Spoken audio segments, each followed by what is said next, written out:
লালমনিরহাটের কালীগঞ্জে একটি পেট্রোল পাম্পে ঘটে যাওয়া একটি ঘটনা এখন সামাজিক যোগাযোগ মাধ্যমে ব্যাপক আলোচনার জন্ম দিয়েছে। একজন উপজেলা নির্বাহী কর্মকর্তার বিরুদ্ধে অভিযোগ তিনি প্রকাশ্যে এক যুবককে থাপ্পড় মেরেছেন। বুধবার বিকেলে উপজেলার চাপারহাটা এলাকায় একটি ফিলিং স্টেশনে এই ঘটনা ঘটে। প্রত্যক্ষদর্শীদের ভাষ্য অনুযায়ী পাম্পে তেল নিতে আসা মোটরসাইকেলের দীর্ঘ লাইনের মধ্যে দাঁড়িয়েছিলেন নদী নামের এক যুবক। তিনি মূলত একজন গ্যারেজ কর্মচারী। একজন অসুস্থ কলেজ শিক্ষকের হয়ে তার মোটরসাইকেল ও ফুয়েল কার্ড নিয়ে লাইনে দাঁড়িয়েছিলেন। এ সময় উপজেলা নির্বাহী কর্মকর্তা শামীম আক্তার জাহান ওই যুবকের কাছ থেকে ফুয়েল কার্ডটি চান। কার্ডের ছবির সঙ্গে যুবকের চেহারার অমিল দেখে কোনো বিস্তারিত যাচাই ছাড়াই তাকে শার্টের কলার ধরে টানা হেঁচড়া করা হয় বলে অভিযোগ। পরে ফুয়েল কার্ড দিছিলাম। পরে ফুয়েল কার্ডের সাথে আমার ছবি ফেস মেলে নাই। ওই সময় আমার হাতে কলার ধরে মারছিল। ওই সময় আমার কোনো কথা বলার কোনো সময়টা নেই। ধরে পরে আমার গাড়ি তুলছিল। মতো আমার মারার অধিকার নেই। মতো আমার ট্যাক্সের টাকা দিয়ে চলে। আমি তো কোনো অন্যায় করি নাই উনি আমার গায়ে হাত তুলবে। ওনাকে জিজ্ঞাসা করছে যে এই গাড়ি ফুয়েল কার্ড তো তোমার না। ছেলে বলছে যে না, এটা আমার না, একটা প্রফেসরের গাড়ি, উনি অসুস্থ, উনি দোকানে বসা।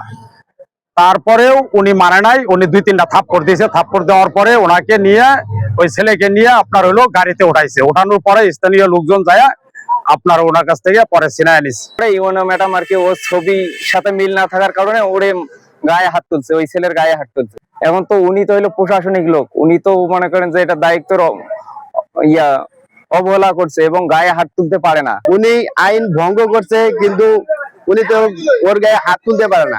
উনি আইনের ব্যবস্থা নিতে পারে, কিন্তু উনার গায়ে যে হাত তুলছে এটা আমরা সবাই বিচার চাই। তবে কিছু সময় পর স্থানীয়দের হস্তক্ষেপে পরিস্থিতি পরিবর্তন হয়। ঘটনার প্রকৃত কারণ জানা গেলে প্রায় 1 ঘন্টা পর ওই যুবককে ছেড়ে দেওয়া হয় এবং চাবি ফিরিয়ে দেওয়া হয়। এদিকে একই দিনে আরেকটি পাম্পে লাঠি হাতে বাইকারদের শাসানোর অভিযোগ উঠেছে ওই ইউএনওর বিরুদ্ধে। ঘটনার ভিডিও সামাজিক মাধ্যমে ছড়িয়ে পড়ার পর ব্যাপক প্রতিক্রিয়া তৈরি হয়েছে। অনেকে এটিকে ক্ষমতার অপব্যবহার বলে সমালোচনা করেছেন। অন্যদিকে উপজেলা নির্বাহী কর্মকর্তা শামীম আক্তার জাহান এই অভিযোগ অস্বীকার করেছেন। তার দাবি তিনি কাউকে মারেননি, শুধু নিয়ম না মানায় মোটরসাইকেলের চাবি নিয়েছিলেন।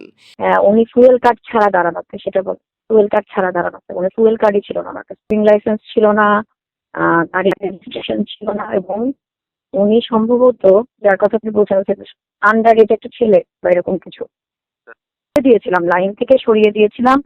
তার আমি, আপনি যেটা বলছেন বুঝতে পেরেছি, বাইকের চাবি নিয়েছিলাম, আমরা বাইকের চাবি নিয়েছিলাম যে আপনি ইউনো অফিসে এসে পরে বাইকের নিয়ে চাবি নিয়ে যাবেন, কিন্তু পরে উনি অবশ্য অনেক রিকোয়েস্ট করায় এবং সরে যাওয়ায়, আমরা যখন সরে যেতে বলেছি তখন সরে যাওয়ায় তাকে বোতল দিলাম। পরে তখন বাইকের চাবি অবশ্য তখনই দিয়ে দেওয়া হয়েছে, একটু পরে।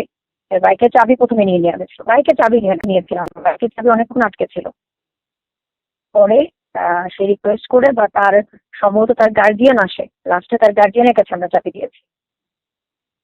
গায়ে হাত তুলতে পারি না, তখন গায়ে তুলেও নেই, কিন্তু বলছি গায়ে হাত তুলে নেই। আচ্ছা, ঠিক আছে।